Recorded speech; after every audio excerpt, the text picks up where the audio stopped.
ಆನೇಕಲ್ ತಾಲೂಕಿನ ಚಂದಾಪುರ ಪುರಸಭೆ ಕಚೇರಿಯಲ್ಲಿ ಸಂವಿಧಾನ ಶಿಲ್ಪಿ ಡಾಕ್ಟರ್ ಬಿಆರ್ ಅಂಬೇಡ್ಕರ್ ಅವರ 135ನೇ ಜಯಂತಿಯನ್ನು ಅತ್ಯಂತ ಸಡಗರ ಸಂಭ್ರಮದಿಂದ ಆಚರಿಸಲಾಯಿತು.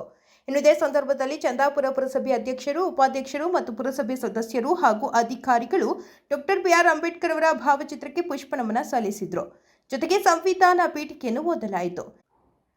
ಇನ್ನು ಕಾರ್ಯಕ್ರಮದಲ್ಲಿ ಚಂದಾಪುರ ಪುರಸಭೆಯ ಅಧ್ಯಕ್ಷೆ ಶ್ರೀಮತಿ ಶಾರದಾ ವರದರಾಜ್, ಉಪಾಧ್ಯಕ್ಷೆ ಶ್ರೀಮತಿ ಮಂಜುಳಾ ರವರು ಮತ್ತು ಚಂದಾಪುರ ಪುರಸಭೆ ಮುಖ್ಯಾಧಿಕಾರಿ ರಮೇಶ್ ರಾಜ್ ಮತ್ತು ಪುರಸಭೆ ಸದಸ್ಯರು ಹಾಗೂ ನಾಮಿನಿ ಸದಸ್ಯರು ಮತ್ತು ಚಂದಾಪುರ ಪುರಸಭೆಯ ಅಧಿಕಾರಿಗಳು ಮತ್ತು ಸಿಬ್ಬಂದಿ ವರ್ಗದವರು ಭಾಗವಹಿಸಿದರು.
ಅಂಬೇಡ್ಕರ್ ಅವರಿಗೆ ಸಂವಿಧಾನ ಶಿಲ್ಪಿ ಡಾಕ್ಟರ್ ಬಿಆರ್ ಅಂಬೇಡ್ಕರ್ ಅವರಿಗೆ ಸಂವಿಧಾನ ಶಿಲ್ಪಿ ಡಾಕ್ಟರ್ ಬಿಆರ್ ಅಂಬೇಡ್ಕರ್ ಅವರಿಗೆ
ಡಾಕ್ಟರ್ ಬಿಆರ್ ಅಂಬೇಡ್ಕರ್ ಅವರ ಜಯಂತಿಯನ್ನು ನಮ್ಮ ಚಂದಾಪುರ ಪುರಸಭೆಯಲ್ಲಿ ಆಚರಣೆ ಮಾಡ್ತಾಯಿದ್ದೀವಿ. ನಾವೆಲ್ಲ ಸೇರಿ ಮುಖಂಡರು, ಸದಸ್ಯರು ಮತ್ತು ನಮ್ಮ ಅಧಿಕಾರಿ ಸಿಬ್ಬಂದಿ ವರ್ಗರು ಎಲ್ಲ ಸೇರಿ ಆಚರಣೆ ಮಾಡ್ತಾಯಿದ್ದೀವಿ. ಏನು ಅವರು ಸಂವಿಧಾನ ರಚನೆ ಮಾಡಿರೋದ್ರಿಂದ ಇವತ್ತೆಲ್ಲ ಜನತೆಗೂ ಸಮಾನದ ಹಕ್ಕು ಸಿಗ್ತಾ ಇದೆ. ಅವರು ಚಿಕ್ಕ ವಯಸ್ಸಲ್ಲಿ ಓದ್ತಾ ಇರಬೇಕಾದ್ರೆ ಅವ್ರು ಬಿದ್ದಂಥ ಕಷ್ಟ ಮುಂದಿನ ಪೀಳಿಗೆಯವರು ಬೀಳಬಾರ್ದು, ಹಿಂದುಳಿದವರ ಮೇಲೆ ಹುಟ್ಟಿ ಅವ್ರು ಏನೇನು ಕಷ್ಟ ಅನುಭವಿಸಿ ನಾವು ಓದೋದ್ರಿಂದ ಇದು ಕೆಲಸದಲ್ಲಾಗಿರಲಿ ಎಲ್ಲದರಲ್ಲೂ ಅವರು ಪಟ್ಟಿರೋ ಕಷ್ಟ ಇನ್ನೊಬ್ಬರು ಅನುಭವಿಸಬಾರ್ದು ಅಂತೇಳಿ ಅವರು ಸಂವಿಧಾನ ರಚನೆ ಮಾಡಿ ಇವತ್ತು ಅವರು ಮೀಸಲಾತಿ ತಂದು ಸಂವಿಧಾನದಲ್ಲಿ ಮೀಸಲಾತಿ ಅಂತ ತಂದಿರೋದ್ರಿಂದ ಹಿಂದುಳಿದ ವರ್ಗರು ಮಕ್ಕಳು ವಿದ್ಯಾಭ್ಯಾಸಕ್ಕಾಗಲಿ, ಉದ್ಯೋಗದಲ್ಲಾಗಲಿ, ಇತರ ಅಧಿಕಾರದಲ್ಲಾಗಲಿ ಎಲ್ಲದರಲ್ಲೂ ಮೀಸಲಾತಿ ತಂದಿರೋದ್ರಿಂದ ಎಲ್ಲರಿಗೂ ಒಂದು ಇದು ಸಿಗ್ತಾ ಇದೆ, ಚಾನ್ಸ್ ಸಿಗ್ತಾ ಇದೆ. ಇಲ್ಲಾಂದಿದ್ರೆ ನಾವೆಲ್ಲ ಎಲ್ಲೋ ಇರಬೇಕಾಗಿತ್ತು. ಅವರು ಮೀಸಲಾತಿ ತಂದಿರೋದ್ರಿಂದ ಇವತ್ತು ನಾವೆಲ್ಲರೂ ಅಧಿಕಾರ ಆಗಿರ್ಬೋದು ಎಲ್ಲ ಅನುಭವಿಸ್ತಾ ಇದ್ದೀವಿ. ಅವ್ರಿಗೆ ಎಲ್ಲರ ಕಡೆಯಿಂದ ಒಂದು ದೊಡ್ಡ ನಮನ ಅರ್ಪಿಸ್ತಾ ಇದ್ದೀವಿ. ಮತ್ತು ನಮ್ಮ ಚಂದಾಪುರದಲ್ಲಿ ಅಂಬೇಡ್ಕರ್ ಜಯಂತಿನ ನಮ್ಮ ಪುರಸಭೆ ಮುಂದೆನೂ ಶ್ರೀರಾಮನವಮಿ ಮತ್ತು ಅಂಬೇಡ್ಕರ್ ಜಯಂತಿನ ವಿಜೃಂಭಣೆಯಿಂದ ಮಾಡ್ತಾಯಿದ್ದಾರೆ.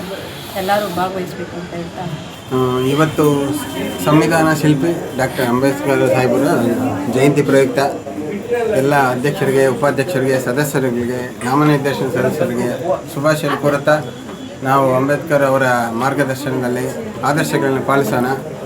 ಎಲ್ಲರೂ ಒಗ್ಗಟ್ಟಾಗಿ ಅವರ ಆದರ್ಶಗಳು ಮಾರ್ಗದರ್ಶನ ಪಾಲಿಸೋಣ ಅಂತ ಈ ಮೂಲಕ ಕೋರುತ್ತಾ ಎರಡು ಮಾತನ್ನು ಮುಗಿಸಿ ಜೈ ಹಿಂದ್, ಜೈ ಭೀಮ್, ಜೈ ಕರ್ನಾಟಕ. ಎಲ್ರಿಗೂ ಇವತ್ತು ಡಾಕ್ಟರ್ BR ಅಂಬೇಡ್ಕರ್ ಅವರ ಜನ್ಮದಿನ 130ನೇ ಜನ್ಮದಿನೋತ್ಸವದ ಶುಭಾಶಯಗಳು. ಇವತ್ತಿನ ದಿನ ನಮ್ಮ ಚಂದಾಪುರ ಪುರಸಭೆಯಲ್ಲಿ ಎಲ್ಲರೂ ಸೇರಿ ಡಾಕ್ಟರ್ ಅಂಬೇಡ್ಕರ್ ಅವ್ರನ್ನ ಜನ್ಮದಿನೋತ್ಸವನ ಆಚರಣೆ ಮಾಡ್ತಾ ಇದ್ದೀವಿ. ಪೂಜೆ ಪುನಸ್ಕಾರಗಳೆಲ್ಲ ಆಯಿತು. ಈಗ ಎಲ್ರಿಗೂ ಗೊತ್ತಿರೋ ಹಾಗೆ ಡಾಕ್ಟರ್ ಅಂಬೇಡ್ಕರ್ ಅವರು ನಮ್ಮ ದೇಶಕ್ಕೋಸ್ಕರ ಏನೆಲ್ಲ ಮಾಡಿದ್ರು ಅನ್ನೋದನ್ನು ನಾವೇನು ಹೊಸ್ದಾಗಿ ತಿಳ್ಕೊಬೇಕಾಗಿದ್ದೇನೂ ಇಲ್ಲ. ಅವರೊಬ್ಬ ಬಡ ಕುಟುಂಬದಲ್ಲಿ ಹುಟ್ಟಿ ಎಷ್ಟೋ ಗ್ರ್ಯಾಜುಯೇಷನ್ಗಳನ್ನ ಮಾಡಿಕೊಂಡು ಅಷ್ಟ ಕಷ್ಟಕಾಲದಲ್ಲಿ ದೇಶಕ್ಕೋಸ್ಕರ ಸಂವಿಧಾನನ ರಚಿಸಿ ಶೈಕ್ಷಣಿಕವಾಗಿರ್ಬೋದು, ಸಾಮಾಜಿಕವಾಗಿರ್ಬೋದು, ಸಮಾಜದ ಸಬಲೀಕರಣವಾಗಿರ್ಬೋದು, ಮಹಿಳಾ ಮತ್ತು ಮಕ್ಕಳಿಗೋಸ್ಕರ ಆಗಿರ್ಬೋದು, ಒಬ್ಬ ಕಾನೂನು ತಜ್ಞನಾಗಿ, ಒಬ್ಬ ಕಾನೂನು ಸಂಸದರಾಗಿ ಎಷ್ಟೋ ನಮ್ಮ ಸಮಾಜದ ಒಳಿತಿಗೋಸ್ಕರ ಶ್ರಮಪಟ್ಟಂಥ ಜೀವಿಯವರು. ಕಷ್ಟದಿಂದ ಬಂದು ನಮ್ಮಂಥ ಬಡಜೀವಿಗಳಿಗೋಸ್ಕರ, ಸಮಾಜದ ಏಳಿಗೆಗೋಸ್ಕರ ಶ್ರಮಪಟ್ಟಂಥ ಜೀವಿಯವರು. ನಾವು ಇವತ್ತಿನ ದಿನ ಅಷ್ಟೇ ಅಲ್ಲ ಅವ್ರ ಬಗ್ಗೆ ಮಾತಾಡೋವಂಥದ್ದು, ಎಲ್ಲ ಕಾಲದಲ್ಲೂ ಅವರನ್ನು ನೆನೆಸ್ಕೋತಾ ಅವರ ಹಾಕ್ಕೊಟ್ಟಿರೋ ದಾರಿನ ನೆನೀತಾ ಅವರ ದಾರಿಯಲ್ಲಿ ಸಾಗಬೇಕನ್ನೋದೇ ನಮ್ಮೆಲ್ಲರ ಆಶಯ. ಇವತ್ತಿನ ದಿನ ತುಂಬ ಸಂತೋಷ ಆಗುತ್ತೆ. ಇವತ್ತೆಲ್ಲರೂ ಸೇರಿ ಪೂಜೆಯನ್ನು ಮಾಡಿದ್ದೀವಿ. ಇವತ್ತು ಕೊನೆಯದಾಗಿ ಹೇಳೋದಂದರೆ ಅಂಬೇಡ್ಕರ್ ಅವರಿಗೆ ನನ್ನ ನಮನಗಳು. ಡಾಕ್ಟರ್ BR ಅಂಬೇಡ್ಕರ್ ಅವರ 135ನೇ ಜಯಂತಿಯ ಶುಭಾಶಯಗಳನ್ನು ಕೋರ್ತಾ ಈ ದಿವಸ ಚಂದಾಪುರ ಪುರಸಭೆಯಲ್ಲಿ ಮುಖ್ಯಾಧಿಕಾರಿಗಳು ಸಾರ್ವಜನಿಕವಾಗಿ ಎಲ್ಲರಿಗೂ ನೋಟಿಸ್ ನೀಡಿ ಈ ಒಂದು ಕಾರ್ಯಕ್ರಮಕ್ಕೆ ಭಾಗವಹಿಸಬೇಕಂತ ತಿಳಿಸಿರ್ತಾರೆ. ಅವ್ರಿಗೆ ಮುಂದಿನದಾಗಿ ಇವು ಜವಾಬ್ದಾರಿ ಇರ್ತಕ್ಕಂಥ ಹೊತ್ತಂಥ CO ಅವರಿಗೆ ಧನ್ಯವಾದ ತಿಳಿಸ್ತೀನಿ. ಭಾಳ ಚೆನ್ನಾಗಿ ಈ ಒಂದು ಕಾರ್ಯಕ್ರಮನ ಆಯೋಜನೆ ಮಾಡಿದ್ದಾರೆ. ಅವ್ರ ಜೊತೆಯಲ್ಲಿ ಸದಸ್ಯರು ಸಹ ಸೇರಿ ನಮ್ಮ ಜೊತೆ ಸೇರಿ ಈ ಒಂದು ಕಾರ್ಯಕ್ರಮವನ್ನು ಯಶಸ್ವಿಗೊಳಿಸಿದ್ದಾರೆ. ಭಾಳ ಮುಖ್ಯವಾಗಿ ಸದಸ್ಯರು ಏನು ಇವತ್ತಿನ ದಿನ ಆಚರಣೆ ಮಾಡಿದ್ದೀವಿ, ಬರೀ ಆಚರಣೆ ಸೀಮಿತ ಅಲ್ಲ ಈ ಕಾರ್ಯಕ್ರಮ. ಇದರ ವಿಶೇಷತೆ ಏನನ್ನೋದನ್ನು ಅಂಬೇಡ್ಕರ್ ಅವರ ಜೀವನ ಚರಿತ್ರೆಯ ಒಂದು ಪುಸ್ತಕವನ್ನು ತೆಗೆದುಕೊಂಡು ತಾವು ಓದಿದ್ರೆ ಅವರು ಯಾವ ರೀತಿ ನಡೆದು ಬಂದರು, ದೇಶ 1900 ಇಸ್ವಿಯಲ್ಲಿ ಯಾವ ರೀತಿ ಇತ್ತು, ಅಂದಿನ ದಿನದ ಪರಿಸ್ಥಿತಿ ಏನಾಗಿತ್ತು, ದೇಶದ ಆರ್ಥಿಕವಾಗಿರ್ಬೋದು, ಸಾಮಾಜಿಕವಾಗಿರ್ಬೋದು ಯಾವ ನಿಟ್ಟಿನಲ್ಲಿ ಇತ್ತು ಅನ್ನೋದನ್ನು ಆ ಒಂದು ಬುಕ್ನಲ್ಲಿ ಭಾಳ ಸ್ಪಷ್ಟವಾಗಿ ಸರಳವಾಗಿ ಬರೆದಿದ್ದಾರೆ. ಯಾಕೆ ಹೇಳಬೇಕಂತ ಹೇಳಿದ್ರೆ, ಇವತ್ತು ಬೆಳಗ್ಗೆ ಸಹ ವಿಜಯ ಕರ್ನಾಟಕ ಪೇಪರ್ ನಾನು ಓದಿದೆ. ಆ ಪೇಪರಲ್ಲಿ ಸಹ ಭಾಳ ಸ್ಪಷ್ಟವಾಗಿ ಹೇಳಿದ್ದಾರೆ. 1900 ಇಸ್ವಿಯಿಂದ ಹಿಡಿದು 1935-26 ಆ ಒಂದು ಸಂದರ್ಭದಲ್ಲಿ ಅವರಿಗೆ ಆದಂತಹ ಅನುಭವಗಳು, ಕಷ್ಟಗಳು, ಅವರ ಒಂದು ಸಾಮಾಜಿಕ ಪರಿಸ್ಥಿತಿ ಇದ್ದಂಥ ಪರಿಸ್ಥಿತಿಯಲ್ಲಿ ನಮಗೆ ಕಣ್ಣಲ್ಲಿ ನೀರು ಬರುತ್ತೆ. ಯಾಕೆ ಹೇಳ್ತೀವಿ ಅಂದರೆ, ಆವತ್ತಿನ ದಿನದಲ್ಲಿ ಆ ರೀತಿಯಂಥ ಒಂದು ಪರಿಸ್ಥಿತಿಯನ್ನು ಎದುರಿಸಿ ನನ್ನ ದೇಶಕ್ಕೆ ಇದೇ ರೀತಿಯಾದಂಥ ಸ್ವಾತಂತ್ರ್ಯ ತಂದುಕೊಡಬೇಕು, ನನ್ನ ದೇಶ ಇದೇ ರೀತಿಯಲ್ಲಿ ಪ್ರಗತಿ ಸ್ಥಾನದಲ್ಲಿ ಹೋಗಬೇಕು ಅಂತಹ ಚಿಂತನೆ ಮಾಡಿ ಎಲ್ಲವನ್ನು ಸರ್ವವನ್ನು ತ್ಯಾಗ ಮಾಡಿದಂಥ ಏಕೈಕ ಮಾನವತಾವಾದಿ ಯಾರಂದರೆ ಅದು ಡಾಕ್ಟರ್ BR ಅಂಬೇಡ್ಕರ್ ಅವರು. ಆ ಸಂದರ್ಭದಲ್ಲಿ ಏನೇ ಅಡಚಣೆ ಇರಲಿ, ಏನೇ ಬಂದಿರಲಿ, ನಾವು ಈಗ ಈ ಆಧುನಿಕ ಯುಗದಲ್ಲಿ ಎಷ್ಟೋ ರೀತಿಯಾದಂಥ ಸವಾಲುಗಳನ್ನ ಎದುರಿಸ್ತಾ ಇದ್ದೀವಿ. ಇವಾಗಲೇ ಸದಾ ಸವಾಲುಗಳು ಅಷ್ಟಿದ್ರೆ ಆವಾಗಿನ ಎಷ್ಟಿದ್ವು ಅದನ್ನು ಊಹೆ ಮಾಡಲಿಕ್ಕೂ ನಿರೀಕ್ಷೆ ಮಾಡೋದಕ್ಕೂ ಅಸಾಧ್ಯವಾದ ಮಾತದು. ಹಾಗಾಗಿ ಇದನ್ನು ಕೇವಲ ಆಡಂಬರ ಆಚರಣೆ, ಕೇವಲ ಆರ ತುರಾಯಿ ಹಾಕಿ ಪೂಜೆ ಮಾಡ್ತಕ್ಕಂಥ ಸಮಯ ಅಲ್ಲ. ಅವರ ಒಂದು ಆದರ್ಶಗಳು, ಅವ್ರು ಏನು ಹೇಳ್ಕೊಟ್ರು ಆ ಒಂದು ತತ್ವಗಳನ್ನ ನಾವು ಜನಸಾಮಾನ್ಯಕ್ಕೆ ತೋರಿಸ್ಬೇಕು, ನಾವು ಅದೇ ರೀತಿಯಲ್ಲಿ ನಡ್ಕೊಂಬರ್ಬೇಕು ಅನ್ನೋದೇ ನಮ್ದು ಎಲ್ಲರ ಆಶಯ, ಅವ್ರದ್ದು ಆಶಯ ಆಗಿದೆ. ಹಾಗಾಗಿ ಇನ್ನೂ ನಮ್ಮ ಸದಸ್ಯರು ಮಾತಾಡ್ತಾರೆ. ಈ ಸಾರ್ವಜನಿಕ ಬದುಕಿನಲ್ಲಿ ಎಲ್ಲರೂ ಸರ್ವರು ಸಮಾನರು, ಯಾವುದೇ ಜಾತಿ ಭೇದ ಲಿಂಗ ತಾರತಮ್ಯ ಯಾವುದೇ ಇಲ್ಲ. ಮಕ್ಕಳಿಗೆ ಮೊದಲು ಪೆನ್ ಕೊಡಿ ಅಂತ ಹೇಳಿದವರು, ಹಾಗಾಗಿ ಪೆನ್ ಕೊಟ್ಟರೆ ಆ ಮಗು ಈ ದೇಶದ ಉನ್ನತ ಸ್ಥಾನಕ್ಕೆ ತೆಗೆದುಕೊಂಡಂಥ ನಂಬಿಕೆ ಎಲ್ರಿಗೂ ಇದೆ. ಈಗಾಗಲೇ ಅದು ಸಾಬೀತಾಗಿದೆ.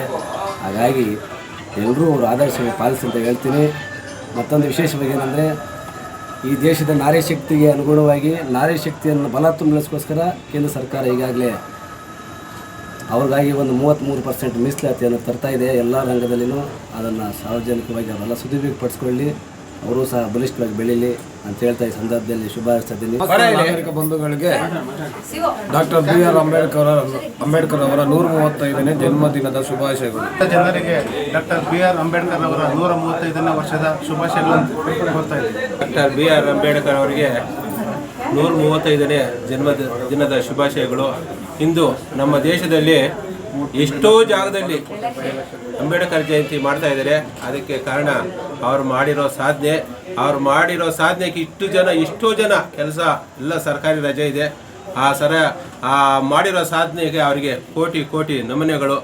BR ಬಾಬಾ ಸಾಹೇಬ್ ಅಂಬೇಡ್ಕರ್ ಅವರ 135ನೇ ಜನ್ಮದಿನದ ಶುಭಾಶಯಗಳನ್ನು